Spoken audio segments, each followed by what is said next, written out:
بسم اللہ الرحمن الرحیم۔ دریائے فرات کا خشک ہونا بھی قیامت کی نشانیوں میں سے ایک اہم نشانی کی جانب اشارہ ہے۔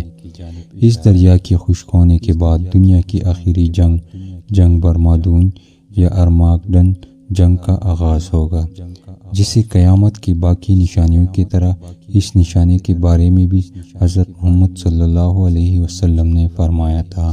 حضرت ابو ہریرہ رضی اللہ تعالیٰ عنہ فرماتے ہیں، حضور صلی اللہ علیہ وسلم کا فرمان ہے کہ قیامت اس وقت تک قائم نہ ہوگی جب تک دریائے فرات سونا نہ اگل لے، یعنی دریائے فرات سے سونے کا پہاڑ نہ نکل آئے۔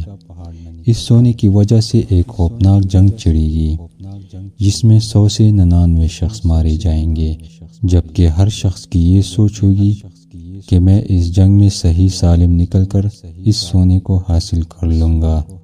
ایک اور روایت میں بھی بیان ہوا ہے کہ دریائے فرات خشک ہو کر سونے کے پہاڑ کو ظاہر کر دے گا، لہٰذا اس موقع پر کوئی شخص بھی موجود ہو اس میں سے کچھ بھی نہ لے۔ دریائے فرات کا خشک ہونا یا سونے کا پہاڑ گل لینا۔ اس اہم حدیث میں قیامت کی قریب دراصل اس اہم ترین نشانی کی پیشگوئی کی گئی ہے۔ یہ دریائے فرات کے اس وقت کی عروج کا زمانہ تھا جب اپنی پوری شان و شوکت سے بہتا تھا۔ اس دریا کی بہاؤ کو دیکھتے ہوئے کسی بندے کے وہم گمان میں بھی یہ نہیں تھا کہ یہ دریا یعنی دریائے فرات بھی کبھی خشک ہوگا، اور خشک ہونے کے بعد ایسے لوگوں کو ایک ایسی آزمائش میں ڈال دے گا جن کے دل میں مال و زر کی محبت ہوگی۔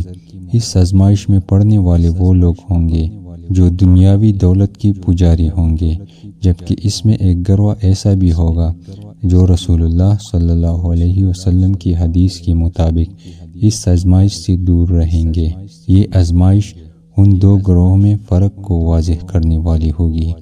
فرات دریا اپنے اندر ایک پوری تاریخ کو سموئے ہوئے ہے۔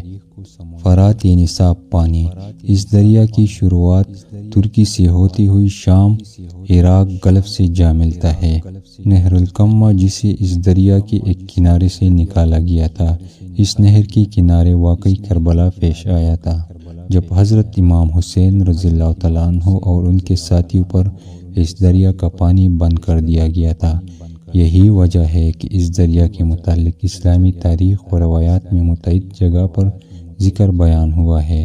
2900 کلومیٹر لمبائی کے ساتھ دریائے فرات ترکی سے شروع ہوتا ہوا عراق و شام سے گزرتا ہے۔ دریائے دجلہ، جس کے بارے میں کہا جاتا ہے کہ اس دریا کے ذریعے انسان نے زراعت کی ابتدا کی تھی۔ ان دنوں دریاؤں کا ملاؤ پرشین گلف میں ایک دوسرے سے جا ملتا ہے، جسے شتول عرب کہا جاتا ہے، اور اسی دریا کو ایران و عراق کا بارڈر بھی کہا جاتا ہے۔ اس زمین کو بحر النرین کہا جاتا ہے، جس کے سرسبز رنگین ہونے کی وجہ فرات و دجلہ دریا ہے۔ اس سرزمین میں بہت سی تہذیبوں نے ترقی بھی کی، کیونکہ ایک وقت میں یہ سرزمین انسانی تہذیب کا مین مرکز تھی۔ بابل کی قدیم دارالخلافہ کی بنیاد اس دریا کے کنارے سے رکھی گئی ہے۔ بعض روایتوں میں دریائے فرات کے پانی کو پاک و فضیلت میں بیان کیا گیا کہ اس دریا کے پانی میں جنت کا پانی شامل ہے، جو 7ویں آسمان پر موجود سدرۃ المنتہا کی جڑوں سے نکل کر اس دریا میں شامل ہوتا ہے۔ بہرحال اس بات کو آج سائنس کے دور میں بھی ثابت کرنا مشکل ہے کہ یہ پانی 7ویں آسمان میں موجود بیری کے درخت کے جڑ سے کیسے نکل کر اس دریا میں شامل ہو رہا ہے۔ اس بارے میں مالک کائنات ہی بہتر جانتا ہے۔ حال میں شائع ہونے والی دریائے فرات کا پانی کے مقدار کو ماپنے والے پلر کی تصویر کو سوشل میڈیا پر بہت پذیرائی ملی، جس میں دریائے فرات کے پانی کو خشک ہونے کی طرف اشارہ کرتے ہوئے سوشل میڈیا پر مختلف رائے شروع ہو چکی ہے۔ کچھ لوگوں کے مطابق اس دریا سے ملنے والے تیل کو سمجھانے کے لیے سونے سے مشابہت دی گئی، اور کچھ کا خیال ہے کہ سچ میں دریا سے نکلنے والے سونے کا پہاڑ دریافت کر لیا گیا، جو 2022 میں اس خبر نے اس وقت پوری دنیا میں شہرت حاصل کر لی جب کہا گیا عراق میں دجلہ کنارے 23,000 سالہ پرانی ایک بستی دریافت ہوئی ہے۔ اس پر ریسرچ کرنے والے ماہرین آثار قدیمہ کی ٹیم کا کہنا تھا کہ اس بستی کا دورانیہ 1275 سے لے کر 1475 تک رہا، جسے آنے والے زلزلے نے زمین بوس کر ڈالا۔ دنیا کا سب سے پہلا اور قدیم شہر، جسے میسوپوٹیمیا بھی کہا جاتا ہے، یہ بابل کا قدیم شہر تھا، جو اب کنڈرات میں تبدیل ہو چکا ہے۔ دریائے فرات کے کنارے آباد ہونے والا یہ انسانی تاریخ کا پہلا شہر تھا۔ اس شہر کا تذکرہ 4000 سال قبل مسیح کی تحریروں میں بھی کیا گیا۔ دنیا میں جب پہلی قتل کا واقعہ یعنی بابیل و قابیل کا پیش آیا تھا، اس وقت تورات کے مطابق بابل عراق کے علاقوں میں رہتے تھے۔ بابل کو قتل کرنے کے بعد قابیل نے اپنے اہل و عیال کے ساتھ بابل کی پہاڑوں میں جا چھپا، جس سے اس جگہ کا نام بابل پڑا، اور بابل کی معنی ہے جدائی۔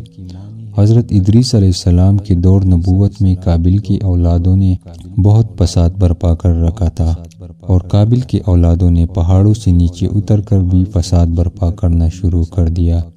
ان فسادی لوگوں کے ساتھ اس شہر نے اپنے ساتھ ان نیک لوگوں کو بھی شامل کر لیا، جو فسادی نہ تھے، مگر حالات کی وجہ سے انہیں اس گروہ میں شامل ہونا پڑا۔ ان سارے حالات کو دیکھتے ہوئے حضرت ادریس علیہ السلام نے اللہ پاک سے ان لوگوں کے بسنے کے لیے بھی دریا کے کنارے شہر آباد کرنے کی دعا کی۔ دعا قبول ہوئی تو انہیں بابیلین شہر مصر میں دریا کنارے آباد کرنے کی اجازت مل گئی۔ بابیلین، جس کا معنی ہوا اچھی فرقت یا اچھی جدائی، اس شہر کے تباہ ہونے کے بعد اب حال میں جب اس دریا سے وہ کنڈرات دکھائی دی تو لوگوں نے اس سونے کے پہاڑ سے تشبیہ دی، مگر اس پہاڑ اور رسول اللہ صلی اللہ علیہ وسلم کی حدیث مبارکہ کا آپس میں کوئی تعلق نہیں۔ ہاں، یہ الگ بات ہے کہ ایک اہم و الگ کھوج ہو سکتی ہے جسے ماہرین سونے کا پہاڑ سے تشبیہ کر دیتے۔ دریائے فرات میں پانی کی سطح کم ہونے کی ایک وجہ بننے والی یہ ڈیم بھی ہو سکتے ہیں، جو ترکیہ اور شام نے زیادہ تعداد میں بنا رکھے ہیں۔